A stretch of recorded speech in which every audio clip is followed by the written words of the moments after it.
Tem títulos que marcam a história, né? Mas poucos têm o peso e o alcance de o Filho de Deus. É um termo central para a fé de bilhões de pessoas. Então, nesta nossa análise, a gente vai mergulhar a fundo no que essa identidade realmente significa, tanto para a teologia quanto para a história. Então vamos lá, direto ao ponto. Quem é o Filho de Deus?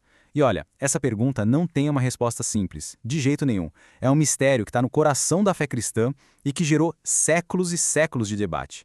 A gente vai começar agora a desvendar essas camadas. Para começar, a gente tem que ir para o ponto mais essencial de todos, a natureza divina de Jesus. Porque para entender quem é o Filho, primeiro a gente precisa compreender a sua divindade. E aqui a gente já chega num dos conceitos mais, paradoxais e fascinantes da teologia. A fé cristã afirma que Jesus é, ao mesmo tempo, 100% Deus e 100% homem. Não é uma mistura, metade de um, metade de outro. Não, é a união perfeita de duas naturezas completas em uma única pessoa. Pensa só, ele tem os atributos divinos, como a eternidade, mas também viveu uma vida humana com todas as suas limitações, só que sem o pecado. Entender essa dualidade é a chave para tudo que a gente vai ver assim. Ok, mas aí vem a pergunta. Como isso é possível? Quer dizer, como é que o divino e o humano podem se unir dessa forma? A teologia explica isso olhando para dois aspectos cruciais. Uma origem aqui na Terra, que é única, e uma existência que é, eterna. A concepção virginal, por exemplo, é muito mais do que um detalhe biológico, sabe? É uma baita declaração teológica. Ela mostra que a origem de Jesus está fora da linhagem humana comum. Foi um ato direto de Deus. Um jeito de ele entrar na história de uma forma totalmente nova. É basicamente o mecanismo da encarnação. E esse versículo aqui, ele ilustra a eternidade dele de um jeito brilhante. Antes mesmo de existir mundo, o apóstolo João diz que o Verbo, que é Jesus, já existia.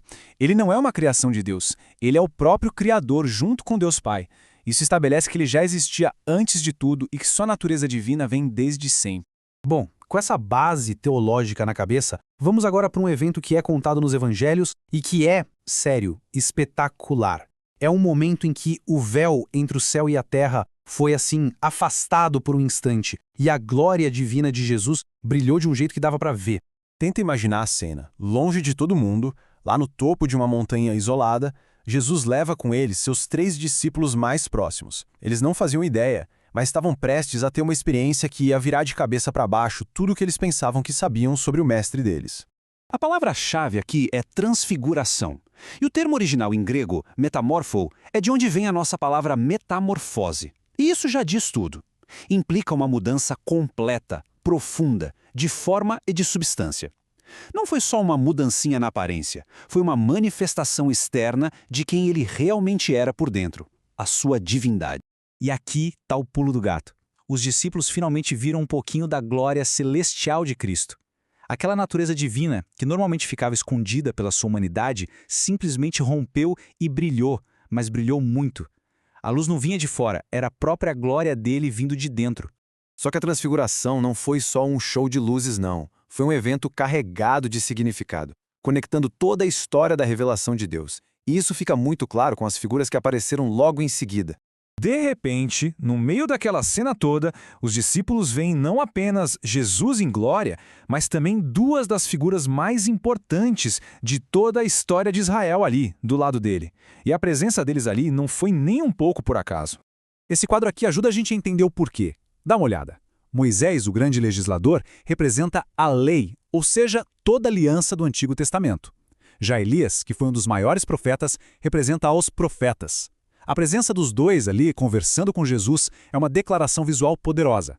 É como se eles dissessem: tudo o que a lei e os profetas falaram durante séculos estava apontando para ele. Ele é o cumprimento de tudo. E no auge desse momento, monumental, uma voz sai de uma nuvem brilhante, confirmando tudo. É a voz do próprio Deus Pai, que não só declara a identidade de Jesus, como também dá uma ordem direta, definitiva: escutai-o. A autoridade de Moisés, a autoridade de Elias, tudo agora passa a ser unicamente dele.